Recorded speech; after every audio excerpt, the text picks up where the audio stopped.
God is non-binary. All right, let's hear it. It's all right, let's see it.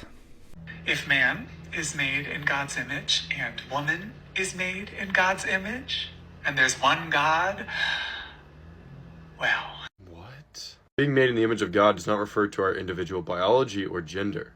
On the contrary, Genesis 1:27 closely connects being created in God's image with biological sex.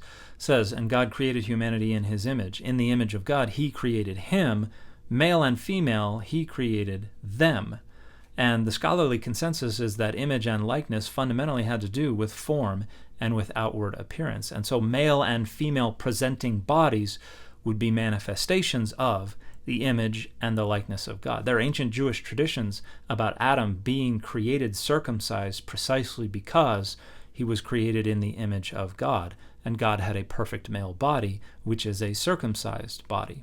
There are ancient Jewish traditions about the first human being created with both sexes. And then in Genesis 2, when woman is taken from the side of man, that individual is separated into two individuals, each with their own distinct sex. So there are a lot of different ways that this has been interpreted historically, and just denying that this has anything to do with biology or with gender is just trying to cut the Gordian knot by denying it exists.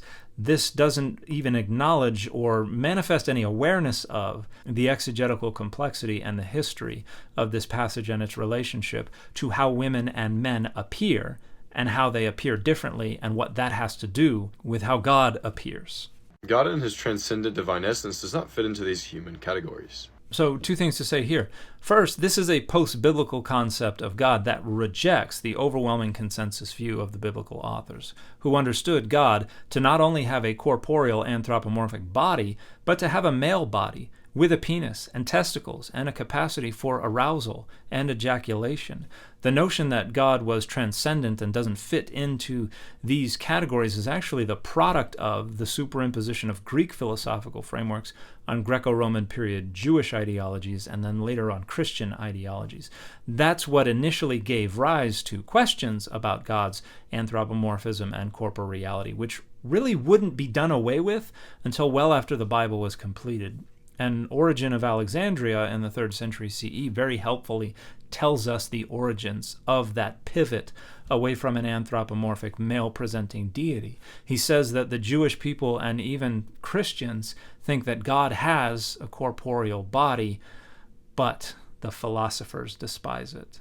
So this is really Athens overruling Jerusalem, and you are endorsing this post-biblical renegotiation because that's the tradition that you have received, and that's what you hold to be most authoritative. And this brings up the second thing. The notion that God is non-binary, because God is not reducible to either male or female gender, falls closer to what you just asserted than the notion you're going to go on to assert, that God must be talked about as if God were male, even though God is definitely not male.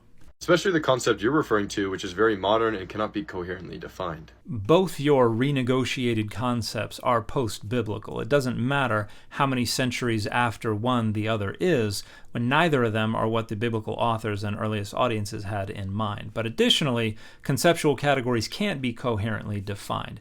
That's just the nature of conceptual categories. They don't exist outside of discourse about them, and so they are whatever the discourse determines they are. That's why you cannot coherently define furniture or game. Any definition that you look up or try to come up with yourself is inevitably going to include items that aren't part of the category and omit items that are part of the category. That's just the nature of conceptual categories. But in fact, why don't you respect God's preferred pronouns? Those are not God's preferred pronouns. Those are the linguistic expressions of humans who are trying to represent their own conceptualizations of God, which almost unilaterally understood God to be corporeal, anthropomorphic, male-presenting with a functioning penis. Conceptualizations that you entirely reject, even as you demand others honor and respect the linguistic husks of those conceptualizations. You should have used haven. Then you would have had your question answered and seen other examples of verses.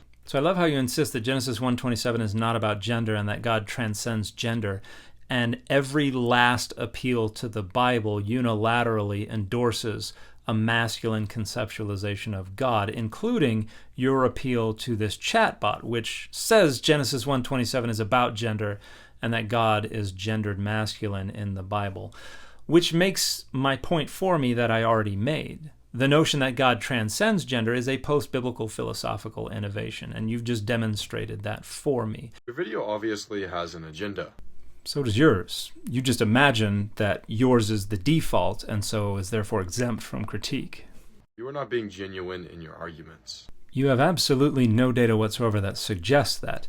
You just, again, assume that your perspective is the default and therefore is exempt from critique, and anyone who disagrees must not be genuine. It's pretty obvious, isn't it?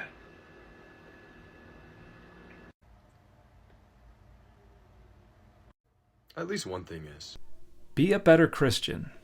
And the fit for this video has been the McFarlane Spider-Man.